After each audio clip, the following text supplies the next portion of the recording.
Assalamualaikum warahmatullahi wabarakatuh. Perkenalkan, nama saya Eli Agustini, NIM 1930202268. Kami merupakan kelompok terakhir dari mata kuliah pengembangan dan desain pembelajaran, di mana pada pembahasan kali ini yaitu adalah untuk mengenal perkembangan siswa sebagai subjek belajar.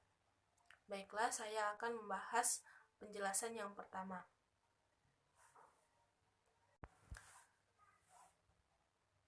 Siswa sebagai makhluk yang unik. Nah, yang pertama adalah ciri-ciri keunikan dari siswa, yaitu memiliki kondisi psikologis yang sangat kompleks. Dan yang kedua adalah bersifat dinamis, bukan statis, baik secara fisiologis atau psikologis. Dan yang ketiga adalah memiliki karakteristik masing-masing dari mereka. Oleh karena itu, siswa memiliki keunikan tersendiri karena mereka memiliki karakter masing-masing. Yang kedua adalah peran pendidikan dalam pengembangan siswa, yaitu adalah perubahan pada siswa. Selain jasmani, adanya perubahan rohani, di mana pada saat bayi, pendidikan diberi untuk pertumbuhan fisik.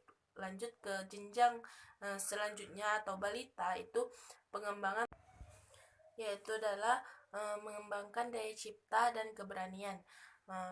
Dan pada saat masuk SD, pengembangan kemampuan intelektual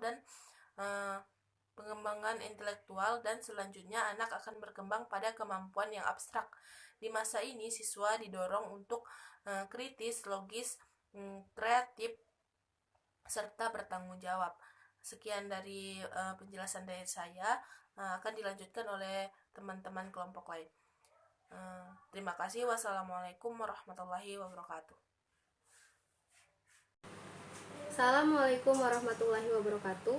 Perkenalkan, nama saya Mutia Puspitasari, NIM 1930202280. Baiklah, di sini saya akan melanjutkan penjelasan dari saudari Eli, yaitu B, bentuk perkembangan siswa. Untuk kepentingan pembelajaran, ada 3 bentuk perkembangan yang terjadi pada setiap manusia, yakni yang pertama, perkembangan motorik. Perkembangan motorik adalah perkembangan yang berkaitan dengan perubahan otot dan gerakan-gerakan fisik. Terjadi perubahan fisik yang luar biasa pada anak menjelang usia remaja, yakni antara 2-13 tahun hingga pada usia 21-2 tahun. Yang kedua yaitu perkembangan kognitif.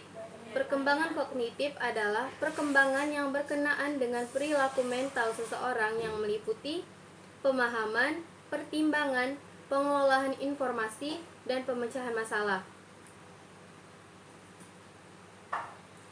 Menurut Frege, perkembangan kognitif setiap individu berlangsung dalam tahap-tahap tertentu. Tahap-tahap perkembangan kognitif itu menurut Frege terdiri atas 4 fase, yaitu sensori motor, yaitu 0-2 tahun.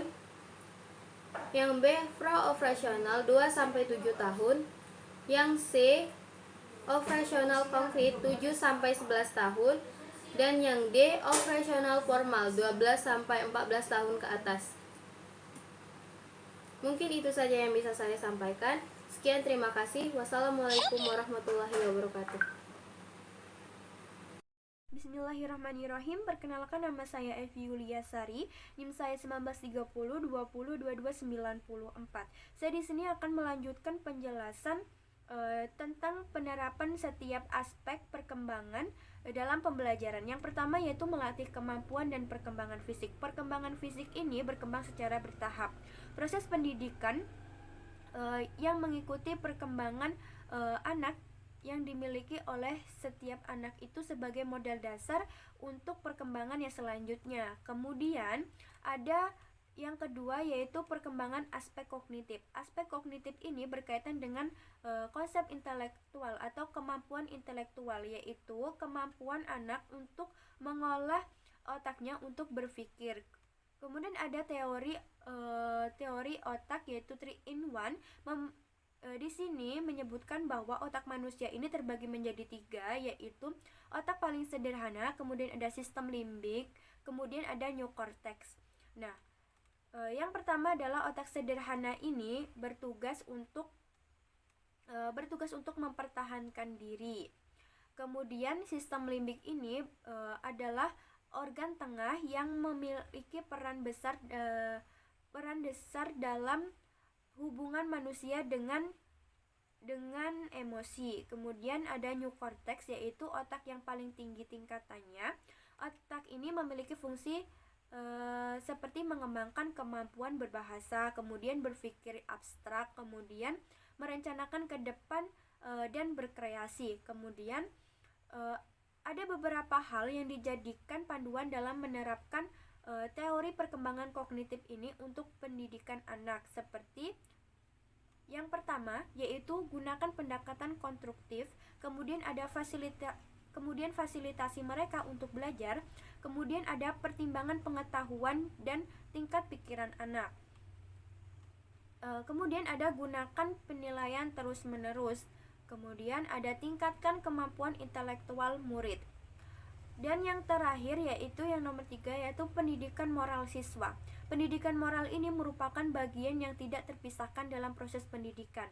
Terdapat beberapa hal yang berkaitan dengan pendidikan moral, yaitu pendidikan karakter, kemudian klasifikasi nilai, dan pendidikan moral kognitif.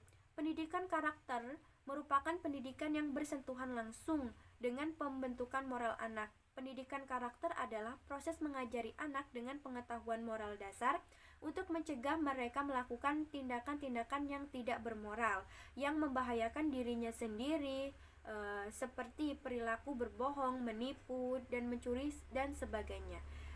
Mungkin itu saja yang bisa saya sampaikan, kurang dan lebihnya saya mohon maaf. Saya akhiri, wabillahi taufiq wal hidayah. Wassalamualaikum warahmatullahi wabarakatuh.